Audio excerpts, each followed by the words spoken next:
Hi everyone. ഇന്ന് നമ്മൾ പഠിക്കാൻ പോകുന്നത് ഇസ്രായേലിന്റെ ആദ്യത്തെ രാജാവായ ശൗലിനെ ദൈവം എങ്ങനെയാണ് തെരഞ്ഞെടുത്തതെന്നാണ്. ഇന്ന് പഠിക്കുന്ന കാര്യങ്ങളുടെ കൂടുതൽ വിവരങ്ങൾ 1 ശമൂവേൽ 9-10 അധ്യായങ്ങൾ നമുക്ക് വായിക്കാം. നിങ്ങൾ എല്ലാവരും അത് വായിക്കണം. വളരെ നല്ലൊരു കഥയാണ്. ഇന്ന് നമ്മൾ പഠിക്കുന്ന ചാപ്റ്ററിൽ നിന്ന് നമുക്ക് എങ്ങനെ ദൈവത്തിന്റെ പ്ലാൻ നമ്മുടെ പ്ലാനിൽ നിന്ന് എത്രയോ ബെറ്റർ ആണെന്ന് മനസ്സിലാക്കാം. അപ്പോൾ ഈ ചാപ്റ്റർ തുടങ്ങുന്നതിന് മുമ്പേ അന്നത്തെ ഇസ്രായേലിന്റെ സിറ്റുവേഷൻ എന്തായിരുന്നു, എന്തിനാണ് ഇസ്രായേൽ ജനം ഒരു രാജാവിനെ ആഗ്രഹിച്ചത് നമുക്കൊന്ന് നോക്കാം.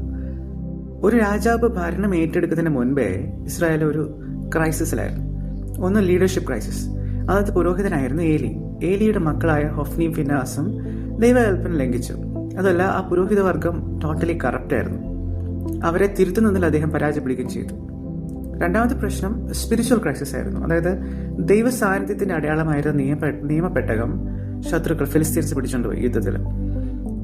ഈ വാർത്ത, ഈ ദൈവത്തിന്റെ നിയമപ്പെട്ടകം ഫിലിസ്തീൻസ് കൊണ്ടുപോയി എന്നുള്ള വാർത്ത അറിഞ്ഞ ഉടനെ ഏലി പുറകോട്ട് വീണിങ്ങനെ മരിച്ചു. കസരയിൽ ഇരിക്കുകയായിരുന്നു, പുറകോട്ട് വീണ് മരിച്ചു. ഈ വിഷയം അറിഞ്ഞ ഉടനെ ഏലിയുടെ മരുമകൾ പ്രസവിച്ച കുട്ടിക്കിട്ട പേര് ഇക്കബോത്ത്, അതായത് മഹത്വം നഷ്ടമായി, ദൈവത്തിന്റെ മഹത്വം ഇസ്രായേലിൽ നിന്ന് നഷ്ടമായി എന്നായിരുന്നു അതിനർത്ഥം. നോക്കിക്കേ, ഇസ്രായേല് ദൈവത്തെ മറന്നു, പക്ഷെ ദൈവം അവരെ മറന്നോ? ഒരിക്കലും ഇല്ല. അതാണ് നമ്മൾ അടുത്ത് നോക്കാൻ പോകുന്നത്. Give us a king to judge us like all other nations. ഇതായിരുന്നു ജനങ്ങളുടെ ആവശ്യം. അതായത് ചുറ്റുപാടുള്ള രാജ്യങ്ങളെ പോലെ ഞങ്ങൾക്കൊരു രാജാവിനെ വേണം. പക്ഷെ അവിടെയാണ് ഇസ്രായേൽ ജനത്തിന് വലിയൊരു തെറ്റ് പറ്റിപ്പോയത്. കാരണം തങ്ങൾ ആരാണെന്ന് അവർ മറന്നുപോയി. ദൈവം അവരുടെ യഥാർത്ഥ രാജാവായിരുന്നില്ലേ? ദൈവത്തിന്റെ സാന്നിധ്യം തങ്ങളെ ലോകത്തിലെ മറ്റുള്ള എല്ലാ ജാതികളിൽ നിന്നും എല്ലാ രാജ്യങ്ങളിൽ നിന്നും ടോട്ടലി ഡിഫറെന്റ് ആക്കിയ ജനതയായിരുന്നു ഇസ്രായേൽ. പക്ഷെ അവരത് മറന്നു. രണ്ടാമത്തത്, കാണുന്ന ഒരാളിൽ വിശ്വസിച്ച്, അല്ലെ, ഒരു മനുഷ്യ രാജാവ് ഉണ്ടെങ്കിൽ അവർക്ക് ബാക്കിയുള്ളവരെ പോലെ ജയിക്കാൻ പറ്റത്തുള്ളൂ എന്ന് അവർ തെറ്റിദ്ധരിച്ചു.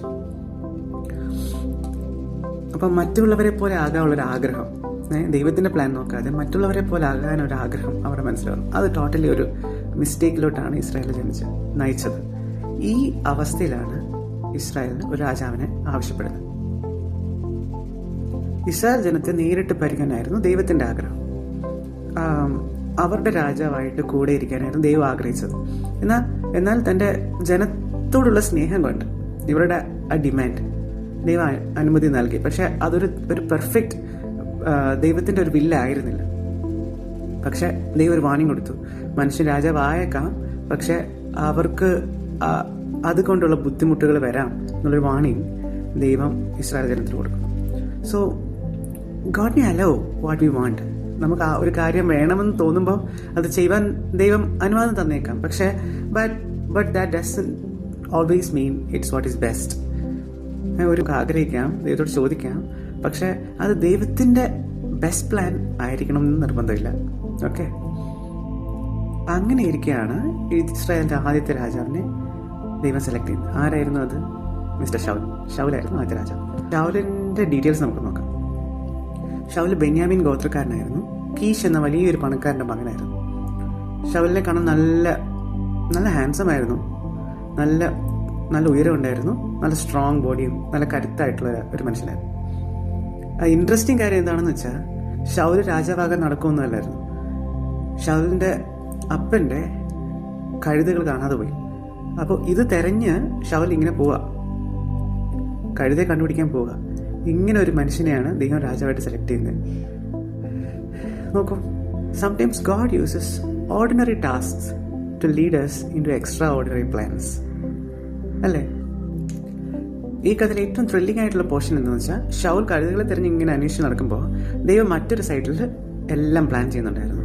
ഷൗൽ എത്തുന്നതിന്റെ തലേ ദിവസം തന്നെ ശമൂവേൽ പ്രവാചകനോട് ഷൗലിനെ കുറിച്ച് ദൈവം പറഞ്ഞു, ഇതേപോലെ ബെന്യാമീൻ ഗോത്രത്തിൽ നിന്ന് ഒരാൾ നിന്റെ അടുത്ത് വരും, അയാളെ ഇസ്രായേലിന്റെ രാജാവായി നീ അഭിഷേകം ചെയ്യണം.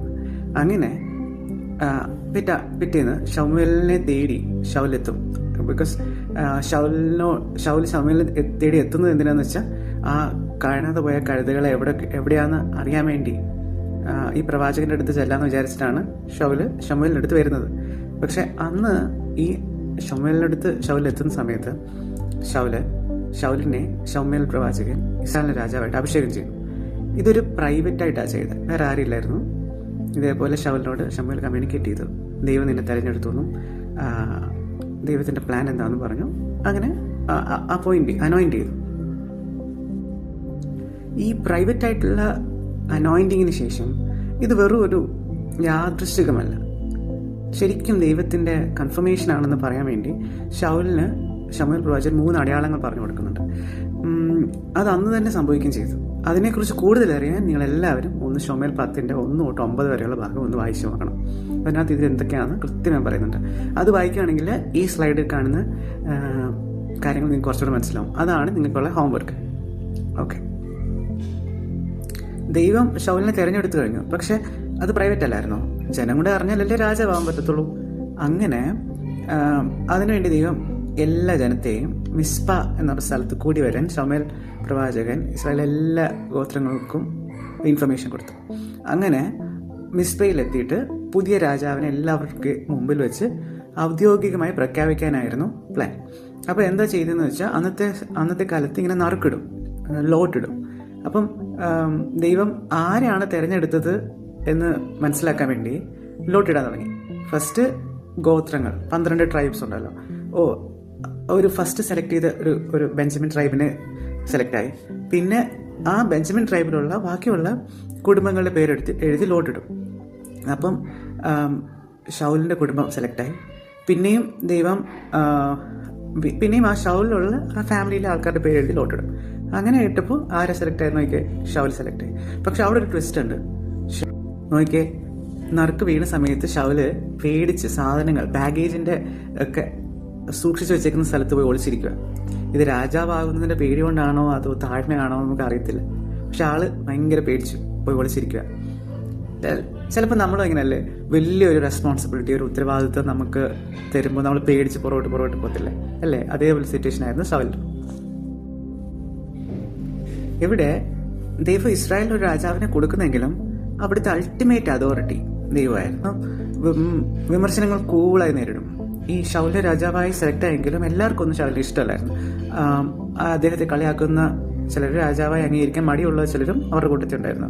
പക്ഷേ ശൗൽ അവരോട് വഴക്കിടാനൊന്നും പോയില്ല. വളരെ സൈലന്റ് ആയിരുന്നു. പ്രതികരിക്കേണ്ട സമയത്ത് മാത്രം പ്രതികരിക്കുക എന്നൊരു വലിയ ക്വാളിറ്റിയാണ് അല്ലേ? രണ്ടാമത്തെ കാര്യം, ക്രെഡിറ്റ് പൂർണ്ണമായിട്ട് ദൈവത്തിന് നൽകി. അമോനിയർക്കെതിരെയുള്ള യുദ്ധത്തിൽ ഇസ്രായേൽ വലിയൊരു വിജയം നേടി. പക്ഷെ ആ വിജയത്തിൽ ശേഷം എല്ലാവരും ശൗലിനെ പുകഴ്ത്തി. പക്ഷെ അപ്പോൾ എന്തോ അദ്ദേഹം ചെയ്തെന്നറിയോ? ഈ വിജയം തന്റെ കഴിവിലല്ല, ദൈവത്തിന്റെ സഹായത്തിലാണ് ആ വിജയം ഉണ്ടായതെന്ന് ശൗൽ ഉറച്ചു വിശ്വസിച്ചു. നോക്കിയേ, എന്ത് നല്ല ക്വാളിറ്റീസ് ആയിരുന്നു തുടക്കത്തിൽ ശൗൽ ഉണ്ടായിരുന്നു. നോക്കിയേ, ഇനി നമുക്ക് ഈ കഥയിൽ നിന്ന് ജനങ്ങളുടെ ചോയ്സ്, ദൈവത്തിന്റെ കരുതലും നമ്മളൊന്ന് കമ്പയർ ചെയ്ത് നോക്കാം. ഫസ്റ്റ് അവരുടെ മോട്ടീവ്, ജനങ്ങളുടെ മോട്ടീവ് എന്തായിരുന്നു? അവർക്ക് മറ്റുള്ളവരെ പോലെ ആകണം എന്നൊരു വാശി ഉണ്ടായിരുന്നു അല്ലെ? അവരുടെ ചുറ്റുപാട് നോക്കിയിട്ട് എനിക്ക് അവരെ പോലെ ആവണമെന്നൊരു അത് മോട്ടീവായിരുന്നു അവരുടെ മോട്ടീവ്. പക്ഷെ ദൈവത്തിന്റെ മോട്ടീവ് എന്തായിരുന്നു? തന്റെ ജനത്തിന് വേണ്ടി ദൈവം നേരത്തെ പ്ലാൻ ചെയ്ത കാര്യങ്ങൾ നടപ്പിലാക്കുക എന്നായിരുന്നു ദൈവത്തിന്റെ മോട്ടീവ്. പിന്നെ ജനത്തിന്റെ ക്രൈറ്റീരിയ എന്തായിരുന്നു? പുറമെ കാണാൻ പറ്റുന്ന ഒരു കരുത്തനായ ഒരു അധികാരി, കണ്ണുകൊണ്ട് അവർ കാണാൻ കഴിയുന്ന ഒരു ഹീറോ പോലെ അവർക്ക് തോന്നണം. പക്ഷെ ദൈവത്തിന്റെ പ്ലാൻ എന്തായിരുന്നു? ദൈവത്തിന്റെ ക്രൈറ്റീരിയ എന്തായിരുന്നു?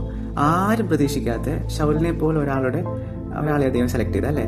അതിന്റെ അധികാരം, അതായത് ശൗലിനെ പോലെ ഒരാളെ സെലക്ട് ചെയ്തിട്ട് ദൈവത്തിന്റെ അധികാരം കാണിച്ചു കൊടുക്കുക എന്നതായിരുന്നു ദൈവത്തിന്റെ രീതി. ഓക്കെ, പിന്നെ അവരുടെ ആക്ഷൻ എന്തായിരുന്നു? പേടി നിന്നായിരുന്നു അവരുടെ ആ ആക്ഷന്റെ ഒരു റീസൺ. പക്ഷെ ദൈവത്തിന്റെ കരുതലിൽ ഇതൊരു വലിയ പ്ലാനിന്റെ ഭാഗമായിരുന്നു അല്ലേ? ജനങ്ങൾ വഴിതെറ്റിപ്പോ. ഓക്കെ, ഇനി ഈ സ്റ്റോറിയിൽ നിന്ന് നമുക്ക് നമ്മുടെ ലൈഫിലേക്ക് കണക്ട് ചെയ്യാൻ പറ്റുന്ന ചില 3 പോയിന്റ്സ് ഞാൻ പറയാം. ഒന്ന്, നമ്മുടെ തെറ്റായ തീരുമാനങ്ങൾക്കിടയിലും ദൈവത്തിന് പ്രവർത്തിക്കാൻ കഴിയും അല്ലേ? God works through imperfect human choices. ജനങ്ങൾ രാജാവിനെ ചോദിച്ചത് അത്ര നല്ല കാര്യമൊന്നുമല്ലായിരുന്നു അല്ലേ? പക്ഷേ അവർക്ക് ആ തെറ്റ് പറ്റിയിട്ടും ദൈവം അവരെ കൈവിട്ടില്ല. ആ ഒരു സാഹചര്യം ഉപയോഗിച്ച് ദൈവം തൻ്റെ പ്ലാൻ മുന്നോട്ട് കൊണ്ടുപോയി. നമ്മുടെ ലൈഫിലും നമുക്ക് ചില പാഴ്ചകൾ പറ്റിയാൽ നമ്മളെ ശരിയായ വഴിയിലേക്ക് തിരിച്ചു കൊണ്ടുവരാനും നമ്മളെ നയിക്കുവാനും ദൈവത്തിന് സാധിക്കും. രണ്ടാമത്തെ ഒരു പോയിന്റ് ഞാൻ പറയാം. ആരും പ്രതീക്ഷിക്കാത്തവരിലൂടെ ദൈവം അത്ഭുതങ്ങൾ ചെയ്യും അല്ലേ? God's plan are often executed by unexpected people. ഇസ്രായേലിനെ നയിക്കാൻ ദൈവം തിരഞ്ഞെടുത്തത് വലിയൊരു കൊട്ടാരത്തിൽ വളർന്ന ഒരു രാജകുമാരനെയോ അല്ലെങ്കിൽ ഒരു ആർമി മാനെയോ അല്ലെങ്കിൽ ഒരു പൊളിറ്റിക്കൽ ലീഡറെ ഒന്നും അല്ലെന്നില്ല. ഒരു ചെറിയ ഗോത്രത്തിൽ നിന്നുള്ള അച്ഛൻ്റെ കഴിവുകളെ തിരഞ്ഞു നടന്ന ഒരു സാധാരണക്കാരനായ ചെറുപ്പക്കാരൻ. നിങ്ങൾ ആരാണ്, എവിടെ നിന്നാണ് എന്നൊന്നുമല്ല ദൈവത്തിൻ്റെ പ്രശ്നം. ദൈവം നിങ്ങളെ വിളിച്ചാൽ വലിയ കാര്യങ്ങൾ ചെയ്യാൻ നിങ്ങൾക്ക് കഴിയും. അതിനുള്ള മനസ്സുണ്ടാകണമെന്ന് മാത്രമേ ഉള്ളൂ. അത് മാത്രമല്ല നമ്മൾ വിശ്വസിക്കണം, അല്ലേ? മൂന്നാമത്തെ കാര്യം, ദൈവത്തിൻ്റെ പ്ലാൻ മാറ്റാൻ ആർക്കും കഴിയില്ല. മനുഷ്യർ എന്ത് തീരുമാനം എടുത്താലും അവസാനമായി സംഭവിക്കുന്നത് ദൈവത്തിൻ്റെ ഇഷ്ടമായിരിക്കും. ദൈവത്തിൻ്റെ വലിയ പ്ലാനിൻ്റെ ഭാഗമാണെന്ന് ഓർക്കുന്നത് എത്ര ആശ്വാസം, അല്ലേ? യെസ്. ഇനി നമുക്ക് ലാസ്റ്റ് പോയിന്റിലേക്ക് വരാം. ഒരു നല്ല തുടക്കം പോലെ തന്നെ പ്രധാനമാണ് വിശ്വസ്തയോടുള്ള മുമ്പോട്ടുള്ള യാത്രയും. ശൗലിന് നല്ല തുടക്കമായിരുന്നെങ്കിലും പിന്നീട് അതൊരു ട്രാജഡി ആയിരുന്നു. അത് നമുക്ക് അടുത്ത ലെസണിൽ പഠിക്കാം. നമ്മുടെ ജീവിതത്തിലും ഇതുപോലെ ആകണം. പ്രാർത്ഥനയോടെയും വിനയത്തോടും ഓരോ കാര്യം നമുക്ക് തുടങ്ങാം. അതിലുപരി അത് ദൈവത്തോടുള്ള അനുസരണത്തിൽ കൂടി ആവണം. ദൈവത്തിൻ്റെ പെർഫെക്റ്റ് പ്ലാൻ ആണോ എന്ന് നമ്മൾ ചിന്തിക്കണം. God bless you.